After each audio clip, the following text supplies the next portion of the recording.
या देवी सर्वभूतेषु शक्तिरूपेण संस्थिता नमस्तस्वै नमस्तस्वै नमस्तस्वै नमो नमः.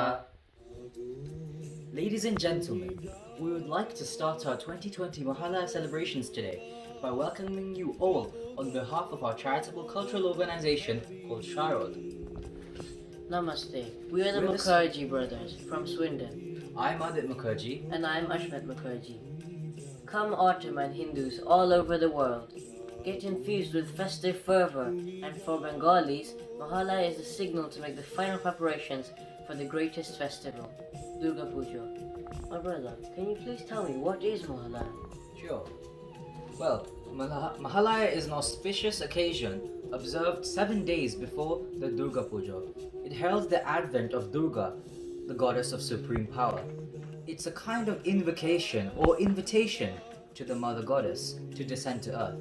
This is done through the chanting of mantras and the singing of devotional songs like the classic Jago Tumi Jago. Since the early 1930s, Mahalaya has come to associate itself with an early morning radio program called Mahishasura Mardini, the annihilation of the demon. The program has also been translated into Hindi with a similar orchestration and is broadcast at the same time for a pan-Indian audience. This program has almost become synonymous with the Mahalaya. For nearly 6 decades now, the whole of Bengal rises up in the chilly pre-dawn hours, 4 a.m. to be precise, on the day of Mahalaya to tune in to the Mahishasura broadcast. One man who will always be remembered for making Mahalaya memorable to one and all is Mahendra Krishna Bhadra, the magical voice behind the Mahishasura Mardini.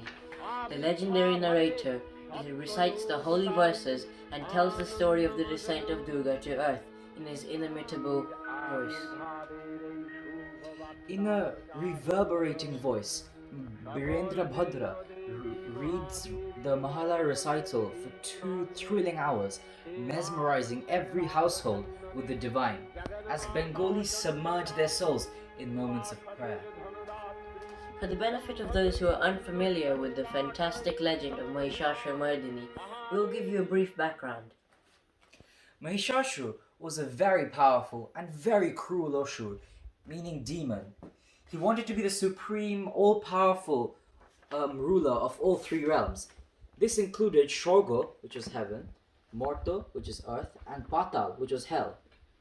To achieve this, Mahishasura went up to the mountains and dedicated several years of rigorous meditation directed to the creator of all creatures, Lord Brahma. At last, the Lord appeared before the demon and said, "Child, your prayers have pleased me. Ask of me what your heart desires." The Ashur promptly said, "Lord, let me be immortal. May I have nothing to fear from death."